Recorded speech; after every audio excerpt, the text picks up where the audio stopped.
side? Do you You? Do you have one? no. Okay. Whatever you want. Here, this is for you, though.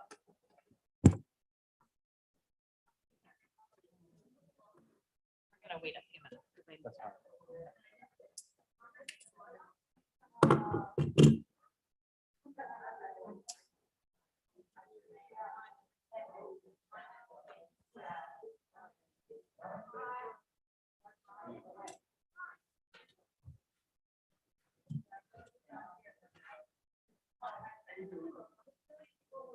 Amy, when you come up to introduce and everything, do you want me to give you this or you want me to pop up one of these microphones? I'd probably rather have you do the microphone because I've never really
both those who are here in the sanctuary, and I know many more who are streaming online. We're so delighted to have you. And I'm going to let Amy Goldman, our Larchmont Temple representative, share a little bit about why we're here and who's here. Thank you. So for those who don't know me, I'm Amy Goldman, and I'm one of your fellow congregants. I am also a board member of the Friends of the Arava Institute, which is based here in the United States.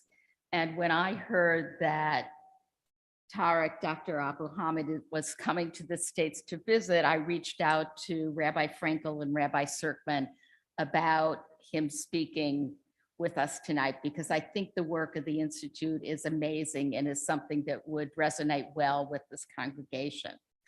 So I'm delighted that you're able to join us tonight to hear this conversation between Rabbi Frankel and Dr. Tariq Abu Hamid, who is the executive director of the Arava Institute for Environmental Studies, which is located on Kibbutz Keturah, formed by young Judeans in the Arava Valley, about 30 miles north of Eilat. I first met Tariq about 14 years ago when I visited the Institute as part of a fundraising bicycle ride from Jerusalem to Eilat. At that time, Tariq was a faculty member at the Institute and the head of its Center for Renewable Energy and Energy Conservation. He spoke and demonstrated the research he was doing on the efficacy of removing dust from solar panels, a critical issue in this dusty, arid region, to increase the panel's energy generating capacity. This is one example of Tariq's ability to marry environmental science with practical solutions and explain complex science in a language that a layperson like me could understand. It's also one of the many reasons that he was selected in 2021 as the director of the Arava Institute, the first Palestinian Israeli to head an academic institute in Israel. Dr. Abu Hamid holds a bachelor's and a master's of science in chemical engineering from Gazi University in Turkey, and a PhD in chemical engineering from Ankara University, also in Turkey. He's completed 2 terms of postdoctoral research in environmental science and energy at the Energy Research Institute of the Weizmann Institute of Health and University of Minnesota's Mechanical Engineering Solar Energy Lab. He's been a faculty member at the Arava Institute, its academic director, as well as the Israeli Ministry of Science's deputy chief scientist, and later acting chief scientist from 2013 to 2016. Tonight, we also have Rachel Calico, who's the director of development for the Friends of the Arava, with us. So Rabbi Frankel, Tariq, let's start the conversation. Thank you, Amy. And we've been testing, and we're gonna take our masks off here so you can all see our smiling faces. So first of all, thank you all for being here. I especially want to welcome and thank Reverend Lisa Mason from down the road at St. John's for joining us. We reached out to our interfaith colleagues because one of the beautiful things that you'll soon learn about the Arava Institute is it is collaborating and crossing all kinds of boundaries and borders, bringing people together. On a personal note, both Rabbi Serkman and I are products of the Zionist youth movement, Young Judea. It's some of our counselors or campers, depending on which one of us you're talking to, who founded Kibbutz Keturah, where the Arava Institute is housed. So I've spent some personal time there. It's a place near and dear to my heart. Delighted to welcome Dr. Abu Hamid, and tell us a little bit about the Arava Institute and then your journey to becoming the leader there. Good evening.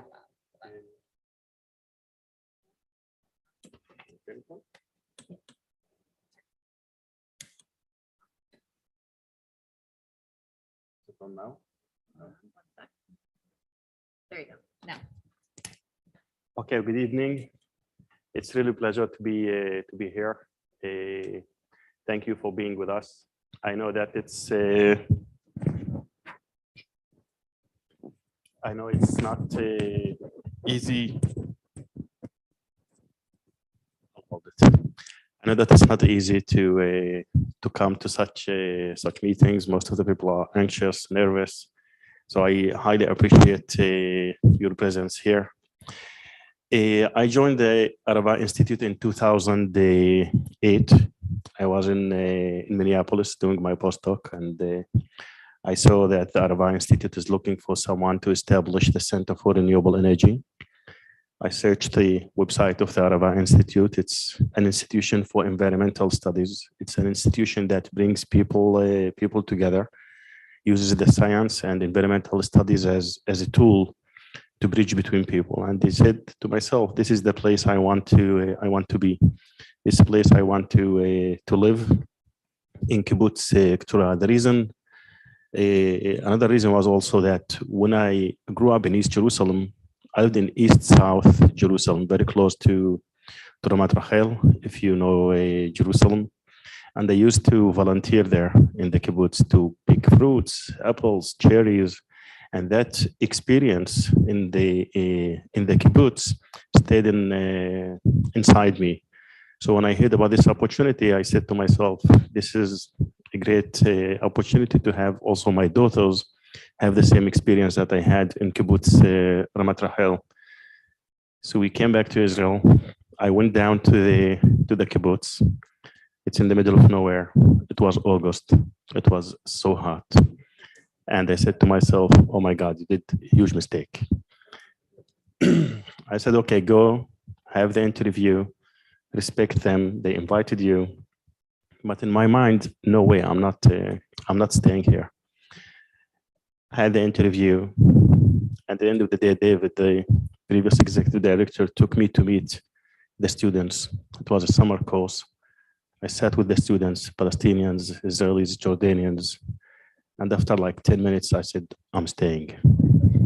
And since then, I'm with the Arava Institute. To be the head of such an institution is, first of all, it's very important to me personally to be a role model for our partners, for our students, that this is something doable. Once you build trust through dialogue, everything becomes just technical. That's why I decided to have this role. The Arava Institute is not just an academic or a research institution. It's a place where we build trust. We use environmental diplomacy. We use the science as a tool to bridge between people. We are an academic and research institution. Our academic program is accredited by Ben Gurion University in the Negev and Bennington College in Vermont. 1/3 of our students are Jewish Israelis, 1/3 Israeli, 1/3 international students, and 1/3 Arab students. Israeli Arabs, Palestinians from both West Bank and Gaza, Jordanian students, and sometimes we have students from Morocco. We have also an internship program where interns come and do research in one of the research centers that we have. We have 5 research centers: renewable energy, transboundary water management, sustainable agriculture, social ecological research, and we also have the Jordan-Israel Center for Environment, Community, and Research. Most of the research that we do at the Arava Institute has the transboundary aspect, has a cross-border aspect. We deal with environmental challenges that are shared between the countries in the region that we live in. We believe that nature knows no borders. Water pollution doesn't stop in the checkpoint or in the border. Air pollution is also the same thing. I live in Jerusalem and I see downtown Amman from my home. It's so tiny region. We share most of the water aquifers. The mountain aquifer is shared between the West Bank and Israel. The coastal aquifer is shared between Gaza and Israel. The eastern aquifer is shared between Jordan and Israel. The Arava aquifer is shared between Israel and Jordan. Everything is shared. The air is shared. Any pollution in the region impacts the whole region. And any solution for these environmental problems should be regional.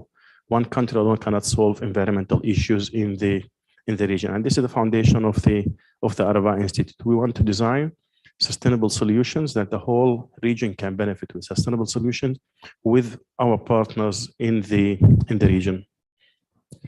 So I can attest, first of all, that Cupid's Couture, the Arava Institute, is sort of in this oasis in the desert. It is hot, especially in the summer. I have spent some summer nights down there. And speaking of heat, right, the Middle East is a literal hotspot when dealing with the climate crisis, climate change. Tell us a little bit about how the Israeli government is responding, what Israel is doing, and then in particular, how is the Institute helping fight this challenge in our world? Indeed, the Middle East is considered as a hotspot when it comes to climate change. We are located between Europe and Africa. Any change in the climate in the north or in the south impacts our region significantly. The global average temperature is rising, will be 1.5, 2 centigrades. And if we reach 2 centigrades, the global average, the Middle East will be 2.5, 3 centigrades. It may seem like just one centigrade. What's the difference? No, that's the global average. That means our summers will be 45 centigrades. Our winters will be in the 20s and 30s. That will impact the amount of precipitation, rain that we receive.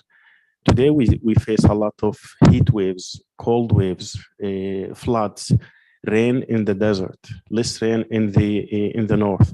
The temperature of the Mediterranean is rising.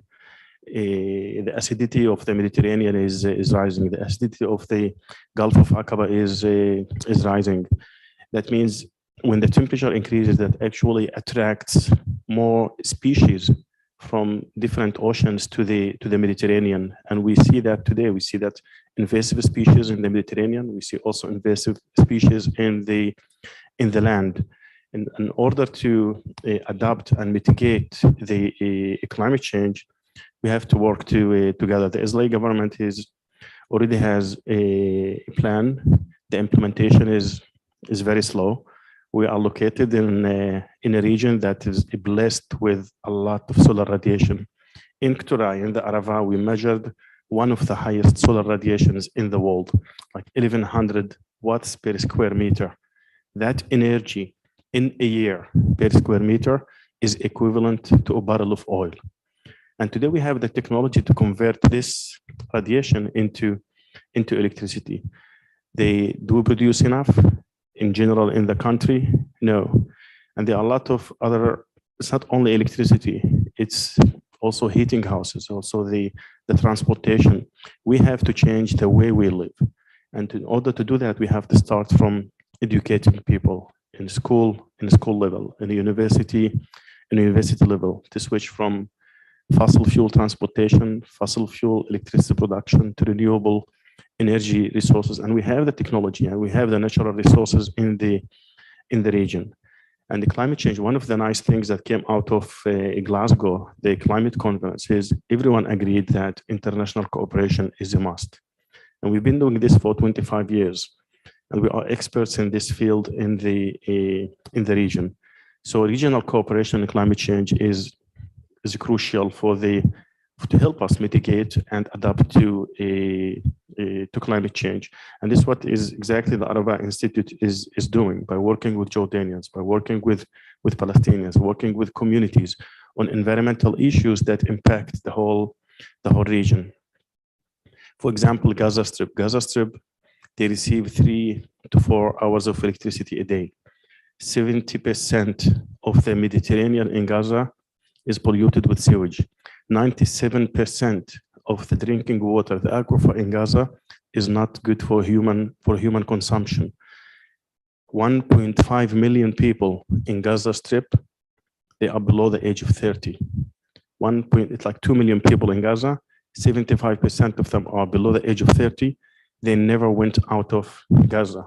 Everything they saw is Gaza Strip. So we work with our Palestinian partners in the West Bank and also in Gaza in several projects. We managed to send into Gaza atmospheric water generators. It's an Israeli technology that generates drinking water from air. Our role was to facilitate between the Palestinians and the Israeli army to send this technology. One of these systems is installed in the second largest hospital in Gaza, one in a health clinic, or one in a community. And during the last war that happened in May, we've been in touch with our Gazan partners, asking them, how are the systems? Are they functioning? Are they producing people? Anything happened to them? They said, we cannot reach them. It's war, roads are blocked.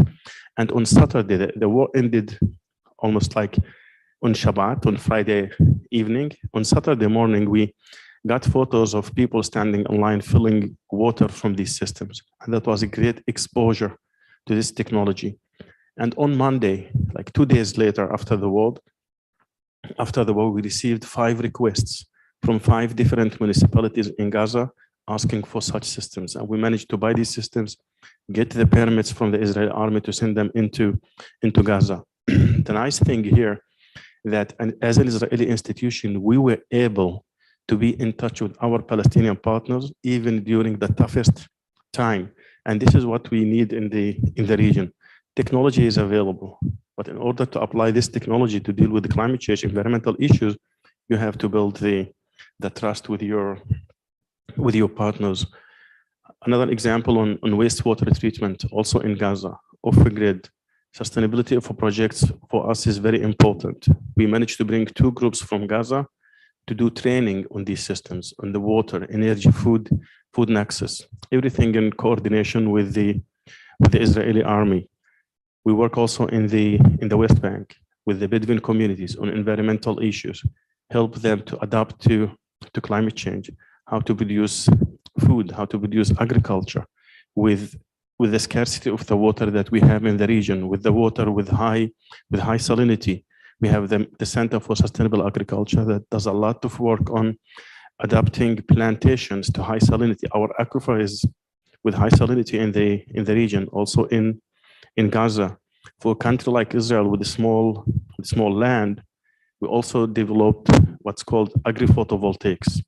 It's the dual use of land. We use the land for agricultural production and also for energy production. We plant plantations below the photovoltaic panels. This is good in the Arava and also good for rooftops, for Gaza, for the West Bank. What we do with our partners, we do it also with the students. When we educate them, when they talk about environmental issues, water rights, the source of pollution, always politics arise. And they fight, they shout to each other, but we are in the middle of nowhere. They go to the same classroom, to the same dining room, and to the same classroom at the end of the day. And we managed to have such a healthy program through a peace building seminar that students discuss politics, discuss Independence Day, Nakba, settlements. We take them to Yad Vashem. They share family stories, personal stories living in a refugee camp, personal stories from the army. And this is through this dialogue, we build the trust. We have the right technology to produce clean electricity. We have the right technology to desalinate water. Israel is leader in high-tech, agri-tech. But in order to use that to fight climate change, first of all, you have to build trust with your neighbors, with Jordan, with Israel, with Palestine. And the only way to do that is to bring people together, to connect them. It's not to disconnect them. Obviously, cross-border collaboration, environmental peace building, hard anywhere. I would imagine few places in the world as hard as in Israel with her neighbors. You're saying a little bit about, how they start to build trust, but take us even deeper. So a young person arrives, a Palestinian, a Jordanian, an international. What do they experience? What do you see as the trajectory of how those relationships build over time? And can you tell us a little bit about where some of those alumni wind up and how perhaps are planting seeds for peace along the way? Okay, this is actually very, very sensitive, especially for the Jordanians and Palestinians, to first of all decide, okay, I'm going to study in Israel. This is a very brave move. This is very brave of them that they decide to do something like that. Some of them really give up on personal relations, give up on some family relations and come to Israel to study. So it's very tough for them. peace between Israel, Jordan, between Israel and the Palestinians, it's on paper. It's not a real peace. It's a cold peace, because it's peace that's done between governments and not the people. And to come study in Israel is considered like normalization or collaboration with the enemy. So that's hard for them. When they come at the beginning of the semester, you see like three groups: Arabs, Israeli Jewish, internationals, and within a week you cannot tell who is who. They decide to come to the Arava Institute first of all because they know that we give the right tools for personal development. They care about the environment, and some of them come to pursue graduate studies in Israel. We're proud that most of the Arab students, Jordanians, Palestinians who are doing or did graduate studies in Israel came to Israel through the Arava Institute. So we are the gate for them to do master's degrees, PhD degrees in Israel. They continue in the environmental field. It's tough experience for them to come. The program is in English, not their first language. It's their first time to be in touch with an Israeli, with a Jewish person. For Jordanians, for Palestinians, it's the first time to be with an Israeli without an army uniform, and to share a room with that, to have meal with them, to sit in the same classroom. This is not simple, but it's a life-changing experience for them. The courses that we teach at the Arava Institute are taught by people who do research in these fields, by the experts, and the students learn from firsthand. We have research and demonstration park where they actually use technologies, off-grid technologies, water, food production, water desalination, solar water pumping, and that actually attracts them because they know it's not only a theoretical class; it's applied environmental research. Most of them continue in the field. We have more than 1,500 alumni in the region. Most of them stay in the environmental field. They establish renewable energy companies, water companies, non-governmental organizations. They work in the national governments, in the local governments. They become advisors to different international organizations, to the Knesset members, to ministers. And that's for us is very important that we actually succeed in the mission that we do.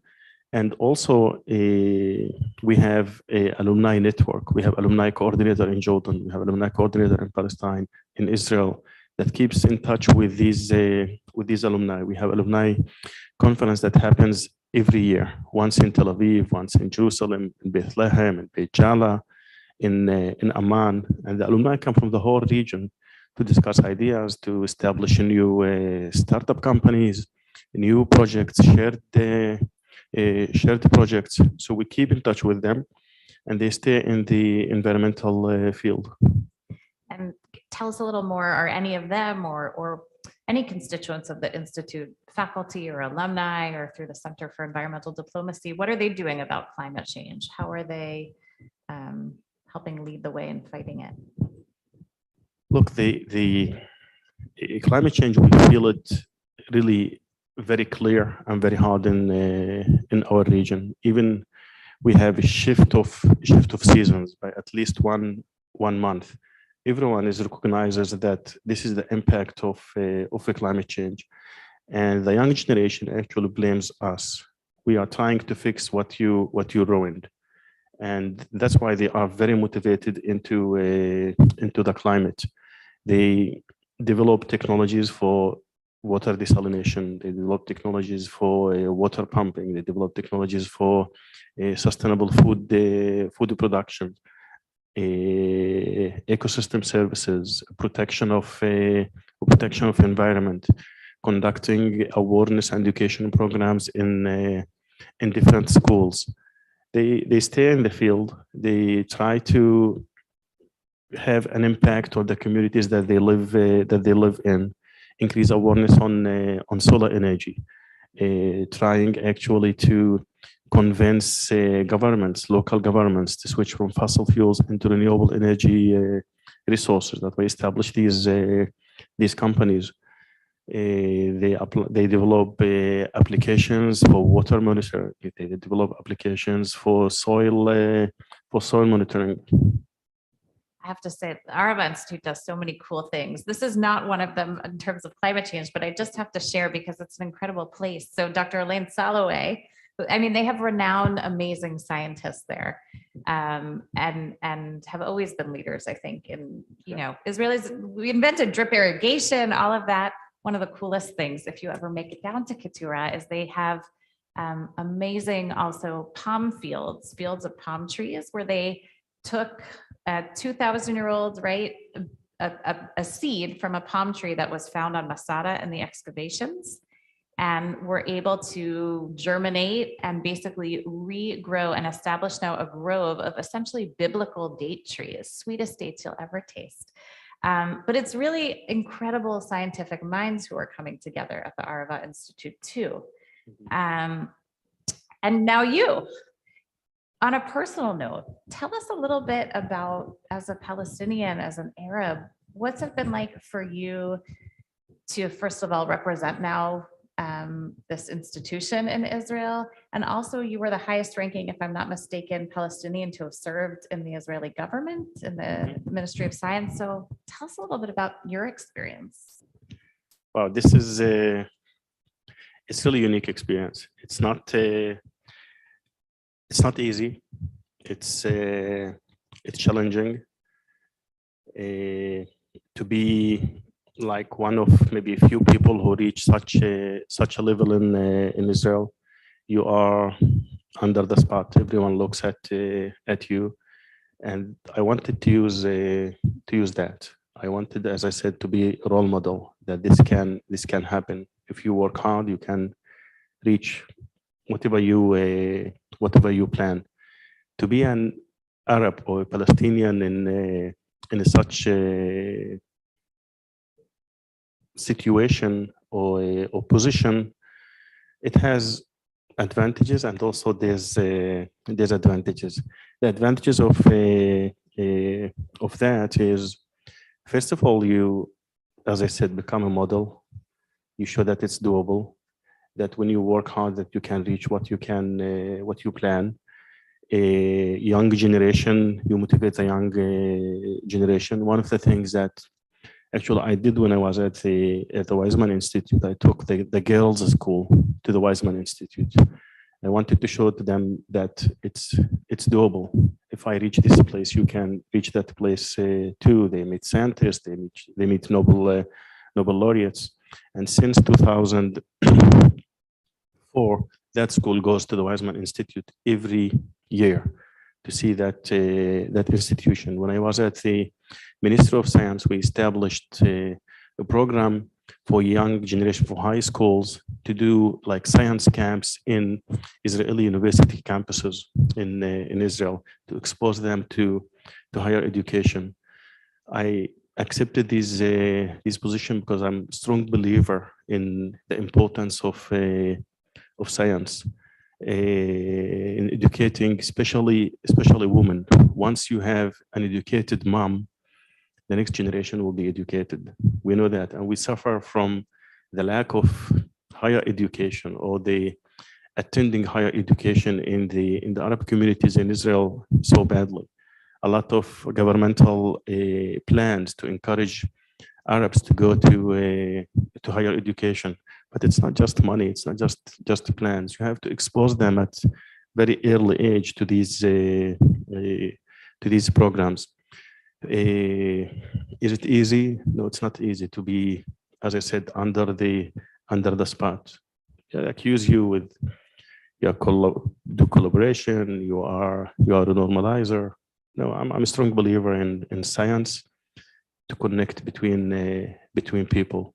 The first thing Prophet Muhammad did when he negotiated with his enemies actually was scientific education. He released every prisoner who taught 10 Muslims how to read and write. And this is a great example for me. Science is a great tool, even in the toughest situations, to bring people together, to cooperate on Science is to serve the humanity. It doesn't matter if you're Palestinian, Israeli, where you work, you get threats, that's fine. And I think we live in a time and we live in a region that no one of us has the luxury to keep silent or have the luxury to give up or to raise your hand and say not my problem. We're all impacted by the lack of connection. We're all impacted by the lack of dealing with environmental issues. And I wanted to be a model for them, and I'm very glad that I'm doing that. The number of in my village, the number of women with at least first degree is increasing significantly. And I'm very glad if I had an impact on my little community and the larger community. I accepted to be the executive director to encourage the partners of the Arava Institute to partner with the Arava Institute, to encourage the Jordanians, the Palestinians to come and study in the Arava Institute and in Israel.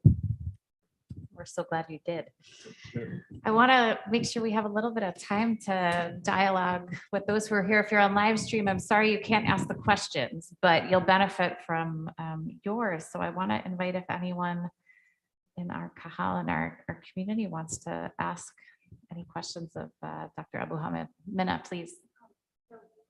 And I'll repeat it on the microphone so they can hear. Yeah. Thank you. Just extraordinary work. Very inspirational. In our country, I don't know much about Israeli climate change issues, but I know quite a bit locally. There are extraordinary detractors, extraordinary anti-scientific views, and supporters of fossil fuels, economics, etc. Is that similar in your region? Are there people who are, I hear the supporters, are there people who are detractors? Before you answer, let me just, in case that wasn't picked up. So the question was, here in America, we know in the States, there are many who are inhibiting and actively fighting environmental progress on the climate change front, fossil fuel, et cetera. Is it similar in the Middle East? Are there opposition? In some countries in the Middle East, yes, that's true, similar to the US. But in Israel, because there are no large fossil fuel companies, we don't see that opposition. There are some people who deny climate change, and they're supportive of the fossil fuels. But the vast majority of people, they support the transition toward renewable energies to get rid of the fossil fuels. Because people feel it, really feel it, like the cold waves that we have, the hot waves that we have. Our region or the buildings in our region are not built for very cold temperatures, and they are even not good for heat waves. So people really suffer from that. We see a lot of people in Israel now switching from heating their home by electricity to wood because of they cannot afford that. So it impacts their daily life. They're supportive. They try to. Many people try to do solar installations in their homes. Many people try to switch to hybrid and electrical vehicles, not at the rate that we want to see, but people recognize that. And you hear climate change a lot. When you have a heat wave, people say, this is the climate, this is the climate change, this is the impact. And correct me if I'm wrong, but I mean, Israel has long been a leader technologically in science. My sense is Israeli society in general is very on board with the environmental agenda. And in fact, the founding director of the Arava Institute, Alon Tala, is now a Knesset member. He is in the latest government in Israel, also trying to push through legislation, I understand, towards a greener world. Yeah, actually, Professor Alon Tala he's the founder. He's a very good friend of mine, of the Arava Institute, and we. First of all, proud. I'm very happy that he's in the Knesset pushing the green agenda. As I said, look, Israel is a technological country. People believe in science, and there are a lot of organizations, a lot of people that believe that climate change is not only a threat, it's an opportunity. It's an opportunity for a country like Israel, where you have agri-technologies, where you can develop climate technologies, drip irrigation, saving water, saving electricity. And that's, as I said, a great opportunity for the country. And Alontal is trying to push that. We have all the natural resources that we need for solar technology, some wind in the country. As you know, the private sector is much faster than the public sector in Israel. And once the public sector reaches that rate as the private sector, I think things will change significantly in Israel. Israel is still like behind on when it comes to solar electricity production.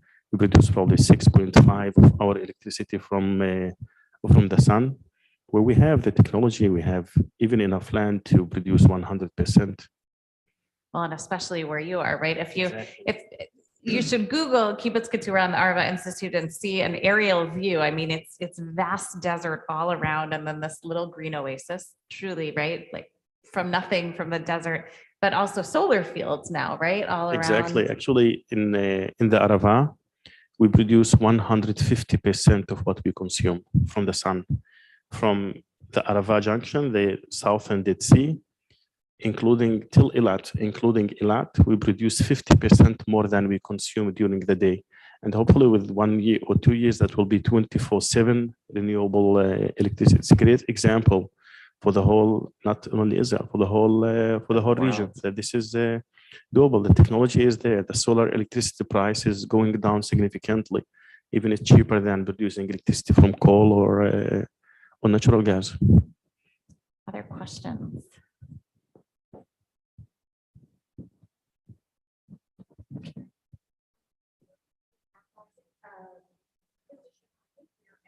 Since it is a green energy, but it has its vast issues, is that part of your studies? So the question was just about the Arava's position on nuclear energy. Okay, the nuclear is very well developed. It's used in many countries around the world. I totally trust the technology, but I don't trust two things: humans and nature. Okay, and we live in a region that, look, if it happens in Japan, it happens everywhere. If you have nuclear accidents in Japan, if you have nuclear accidents in the US, these accidents can happen everywhere. Humans do mistakes. And one tiny mistake when in a nuclear power plant is not like a mistake in traditional power plant. It's a disaster. It is a disaster. That's why I'm against nuclear. And the region that we live in, it's a region with a lot of earthquakes. So to have this technology there is dangerous. It's very sensitive. This is from technology and natural aspects. From political aspects, we don't want our region to become a nuclear region, to have that recipe in many countries around the region that we live in, where trust is almost not there.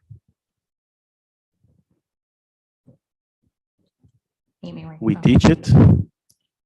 Yes, we do teach it on environmental science and part of the renewable energy course. We touch upon that, but we don't recommend it.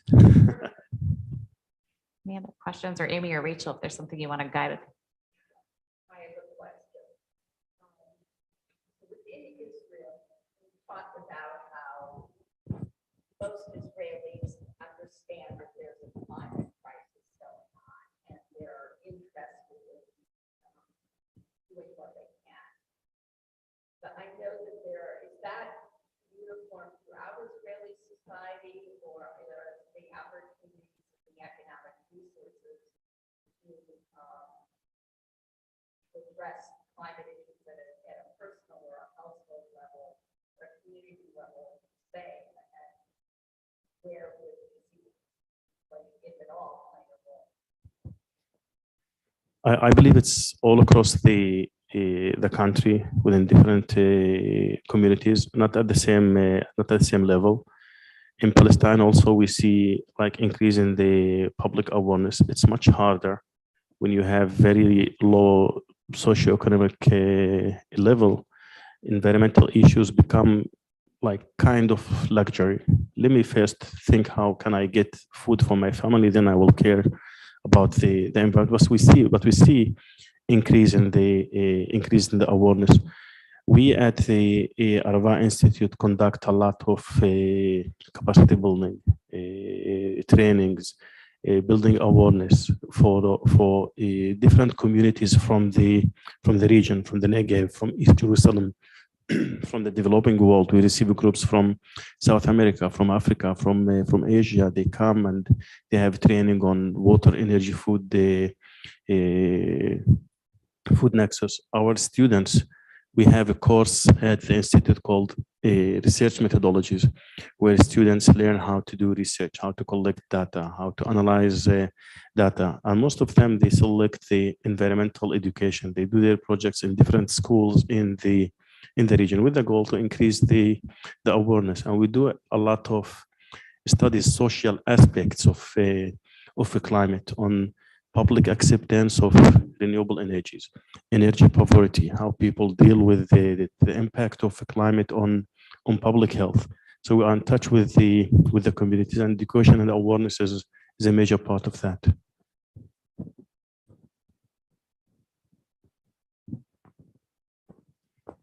So I'm going to let Amy come up and share a few more words. And as you do, I just want to say, I'm thinking as we're talking about a beautiful midrash, a beautiful rabbinic teaching that comments. No, you can stay. I'll be quick. I'll stay over here. Occupational hazard, right? Rabbi starts talking. You know, you're a rabbi. How can you not? But the scene of at the beginning of Genesis and Adam and Eve being in the garden, and there's a rabbinic teaching that when the Bible says that God places them there to till and tend the garden, and the rabbis sort of riff on that, and they add that God turns to Adam and Eve and says, you know, if not you, who's going to do it, right? If you don't protect and care for and sustain this world I've created, then there's going to be no one after you too. And it's so inspiring to hear about the work that the Arava Institute is doing, to remember that all of these different people and peoples go back to that same Adam and Eve, or go back to the same right origin of humanity, and our shared responsibility for this earth. So thank you so much for your sharing and for representing that. I'm going to ask one more question just to close it after Amy shares a few practical notes, if that's okay. So thank both of you. I really appreciate it. And I hope those of you that are here and those of you that are listening from home get a better appreciation of why I think the work of the Institute is so inspiring. It's a small organization, but it has a tremendous impact. We have some literature outside about the Institute. We also have some information about the RACS initiative on climate change, which is local. So please feel free to pick that up as well. And, you know, as I said, the Institute is small, but it is big plans. It has plans to double its student population so it can have an even greater impact. Rachel is here, I'm here. You can talk to us afterwards. We really would appreciate your considering making a donation.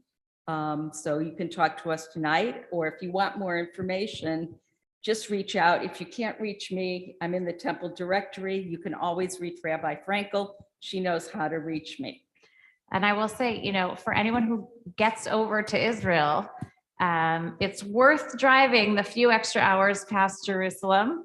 Most trips kind of stay in the center, but it really is a very special place, a beautiful place to visit, an inspiring place. And I have it on good authority that they can stop by and say hello and see in person, right? Indeed, highly encouraged. And you got to taste the dates. So I'm going to give you the last word. There's so much to be depressed about in the world. There's a lot to feel helpless and hopeless. So tell us why we should feel hopeful, both in terms of climate change and the environment, and also the Middle East.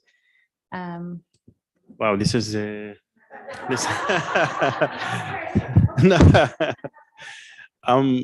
nature, I'm really optimistic because of the challenges that we have on many levels in the region that we live in. You said like we all people, we always almost believe on the same things. And also in Quran and in Islam, it says that you have to live in this planet as you will live forever.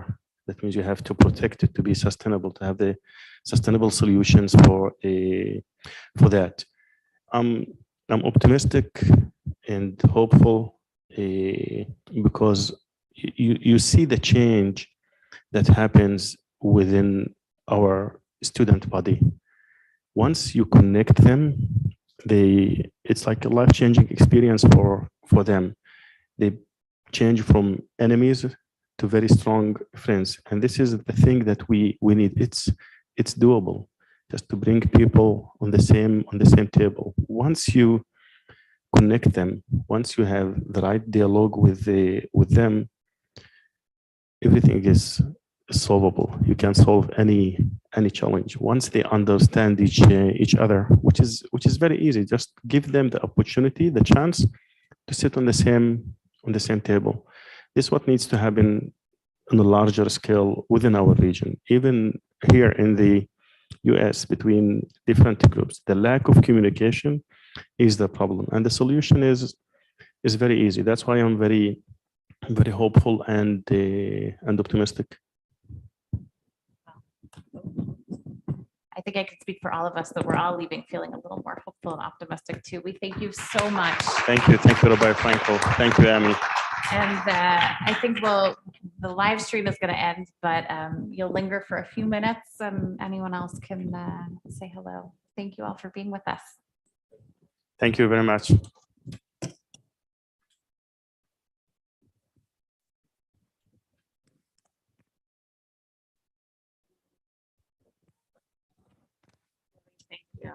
Thank you. So special to